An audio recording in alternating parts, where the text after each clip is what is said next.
이 세상에는 신앙생활을 하는 많은 사람들이 있습니다. 저마다 각각 자신들이 섬기는 신을 대상으로 다양한 방법으로 열심을 다해서 섬기는 사람들이 있습니다. 한마디로 종교생활 하는 사람들이 바로 그런 사람들입니다. 그러나 중요한 것은 우리가 얼마나 열심히 믿느냐라는 것이 중요한 것이 아니라 우리가 무엇을 믿느냐가 매우 중요한 문제입니다. 우리의 신앙과 기도의 대상이 그 무엇보다도 중요하다라는 사실입니다. 요한복음 2장은 예수님께서 가나안 혼인잔치에서 물을 포도주로 변하게 하신 표적과 유월절날 성전에서 장사하는 자들을 내어 쫓으시는 성전 청결 사건, 그리고 예수님에 대한 당시의 사람들의 믿음과 예수님의 반응이 잘 나타나 있습니다. 한마디로 요한복음 2장 전체를 통하여서 우리가 봐야 하는 것은 말씀이 육신되어서 우리 가운데 오신 예수님의 영광이다라는 사실입니다. 즉 우리가 요한복음 2장을 읽을 때에 예수님은 누구이신가 라는 명제를 놓쳐서는 안 된다라는 것입니다. 오늘 우리가 읽었던 이 말씀을 보시면 이 사건이 있었던 시기를 굳이 언제라고 합니까? 사흘째 되던 날이라고 말씀하고 있습니다. 그 날짜를 명시하고 있습니다. 요한복음 내에서 제3일이라고 하는 것은 예수님의 부활과 관련되어서 쓰이는 표현 중에 하나입니다.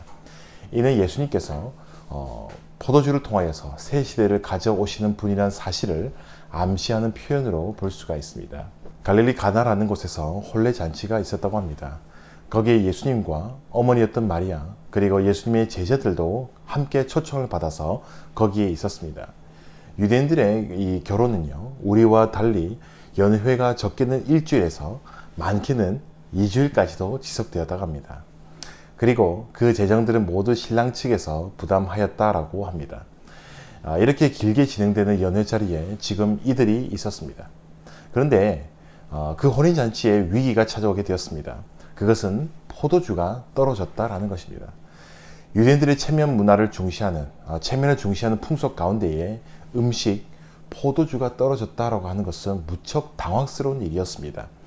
당시 기록을 보면요, 혼인잔치에서 포도주가 떨어지는 것은 매우 수치스럽게 여겨서요, 사람들에게 충분히 비난거리가 될 만한 일이었다라고 합니다.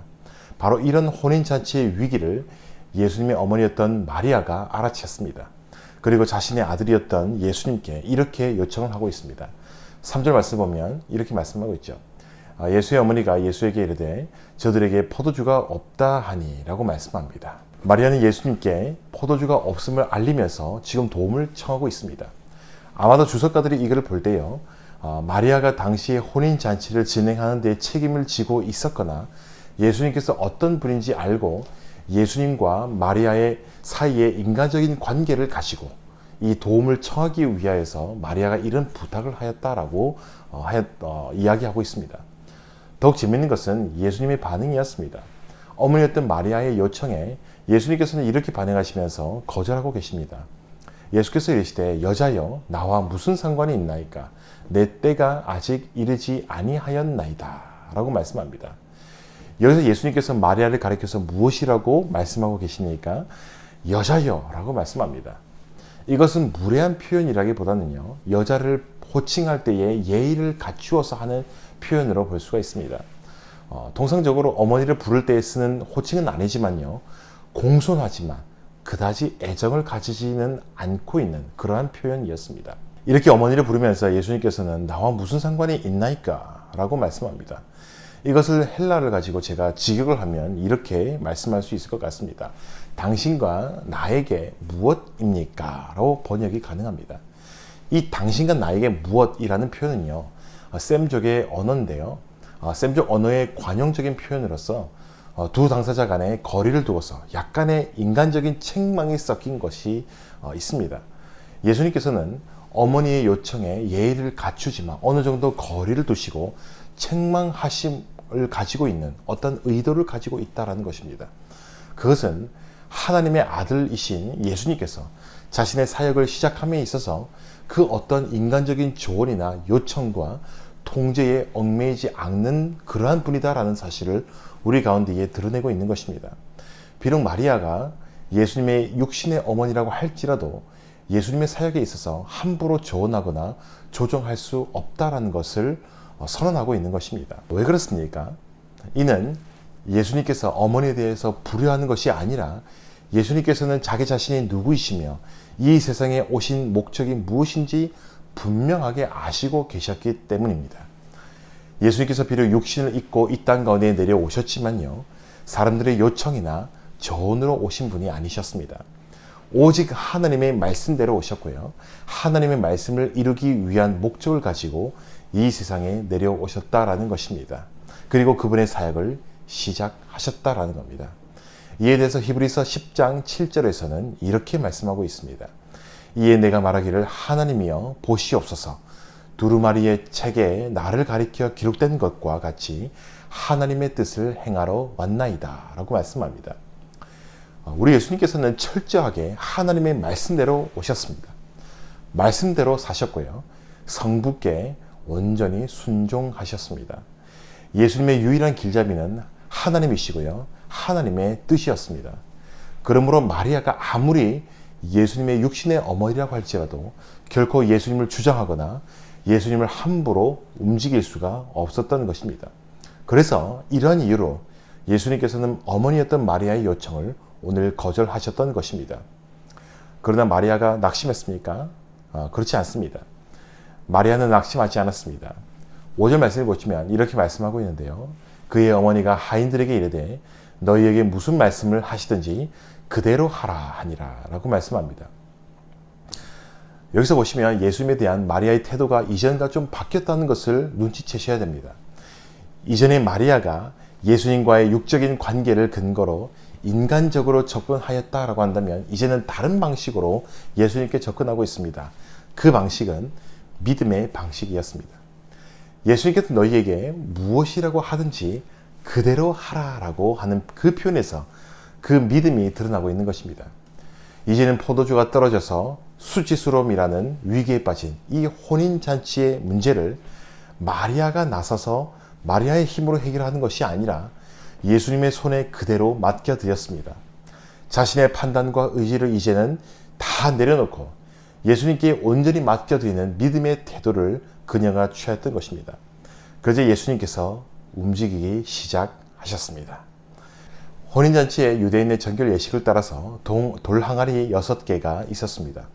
물을 담가두는 돌 항아리 6은 분명히 의미하는 바가 있습니다. 그것은 유대 율법과 간섭으로 이루어진 옛 질서를 상징하는 것입니다. 그리고 돌 항아리가 유대인의 완전수 7에서 하나가 모자란 6개가 놓인 것과 또한 그 물이 다 채워지지 않았다라는 것은요, 옛 질서의 부족함을 뜻하는 것입니다. 이는 곧 옛 질서가 이 메시아의 출현으로 인해서 더 나은 새로운 질서로 나아가게 될 것이다 라는 기대를 우리 가운데 가지게 하도록 하는 그런 의도가 있습니다. 요한복음 1장에 소개하듯이요, 이제는 율법으로 대표되는 옛 질서에서 더 나은 새로운 질서로 나아가는 것입니다. 그래서 요한복음 1장 17절에서 이렇게 말씀합니다. 율법은 모세로 말미암아 주어진 것이요 은혜와 진리는 예수 그리스도로 말미암아 온 것이라 라고 말씀합니다. 예수님께서 하인들에게 명하신 것은 항아리에 물을 가득 채우라 라는 것입니다. 그리고 떠서 연회장에게 갖다 주라 라고 명하셨습니다. 그러자 어떤 일이 일어났습니까? 기적이 일어났습니다. 물이 포도주가 된 것입니다. 연회장은 이를 맛보고 아주 극상품의 좋은 포도주 맛이라 감탄하였습니다. 연회장은 알지 못하였으나 이 물을 포도주로 변하게 하였던 이 기적을 물도온 하인들과 제자들은 알고 있었습니다. 이 표적은 예수님께서 행하신 첫 표적임을 소개하고 있습니다. 그래서 11절 말씀에서 결론적으로 이렇게 말씀하고 있습니다. 예수께서 이 첫 표적을 갈릴리 가나에서 행하여 그의 영광을 나타내심에 제자들이 그를 믿으니라 라고 말씀합니다. 이 말씀에서 예수님께서 행하신 이 기적이 첫 표적이다 라고 말씀하고 있습니다. 여기서 요한은 다른 공간 복음서와 달리 기적이나 이적 대신에 표적이라는 표현을 쓰고 있습니다. 이것을 쓰면서 예수님께서 행하신 기적이 단순한 기적의 의미가 아니라 뭔가를 가리키는 표지판이 되는 것을 우리 가운데 나타내고 있습니다. 그것이 무엇입니까? 바로 요한복음 1장에서 말씀하신 성육신을 하신 하나님의 아들, 새로운 시대를 가져오실 메시아가 예수님이다라는 것을 나타내고 있습니다. 예수님께서 영광을 나타내신 것이 바로 이런 뜻입니다. 여러분, 여기서 나오는 영광이 무엇입니까? 영광이라는 것은요, 뭔가 찬란하게 빛나는 무엇이라기보다는요, 어떤 것인가 것을 드러내는 것을 말씀하고 있는 것입니다. 예수님께서는 이러한 영광을 가나안 혼인잔치에 드러내심으로 예수님 자신이 어떠한 분이신지 분명하게 우리 가운데에 드러내셨습니다. 이 표적의 의미는 예수님 자신의 영광을 드러내고자 하는 목적이 있었습니다.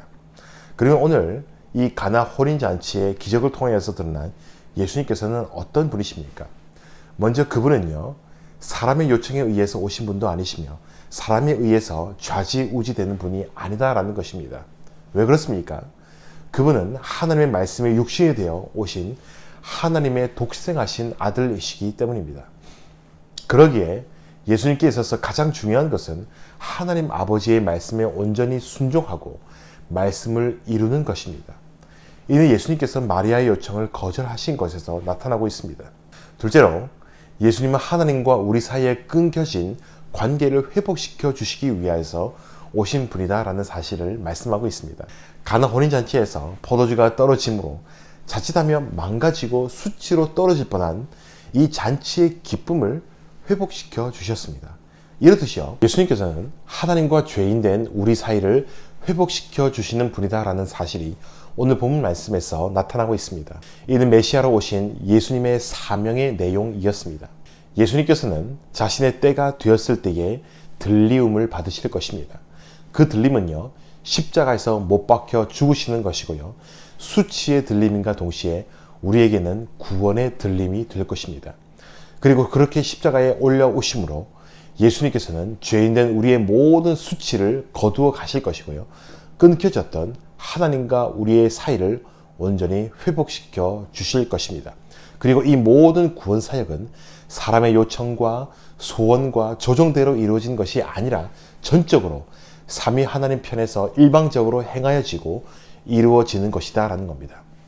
예수님께서 마리아에게 거절하시면서 십자가에서 못 박혀 죽으시는 시간을 상징하는 내 때가 아직 이르지 아니하였나이다 라고 말씀하신 이유가 바로 여기에 있습니다. 그러므로 구원은 전적인 하나님의 사역이고요, 하나님의 은혜다라고 우리는 말씀해야 하는 것입니다. 그러면 오늘 이 말씀을 통하여서 우리는 예수님께서 어떠한 분이신지 분명히 알게 되었습니다. 그러면 우리는 어떻게 해야겠습니까? 먼저 예수님을 바르게 인식하는 것이 그 무엇보다도 중요한 것입니다.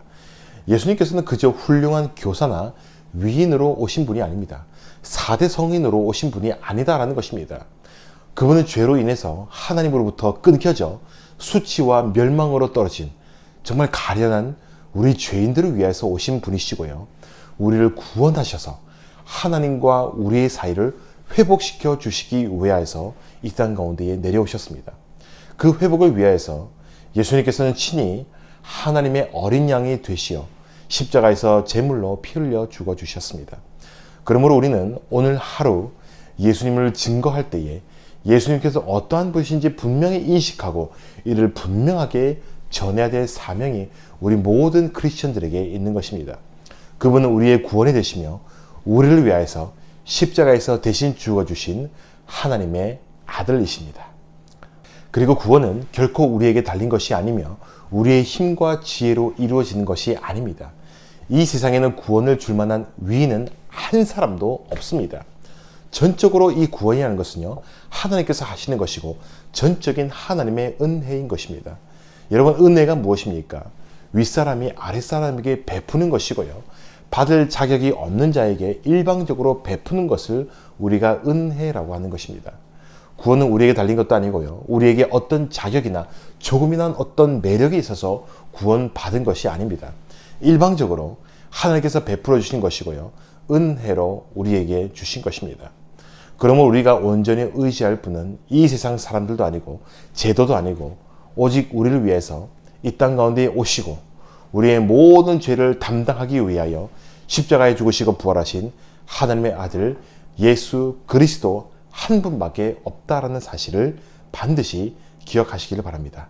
사랑하는 여러분, 오늘 예수님께서 어떠한 분이신지 다시금 바르게 인식하시고 오늘 하루를 살아갈 때에도 소망 없는 나 자신이나 이 세상을 의지하는 것이 아니라 오직 나를 사랑하사 나를 위하여 죽으신 하나님의 아들 예수님을 의지할 수 있는 저와 여러분 될 수 있기를 간절히 소망드립니다. 감사합니다.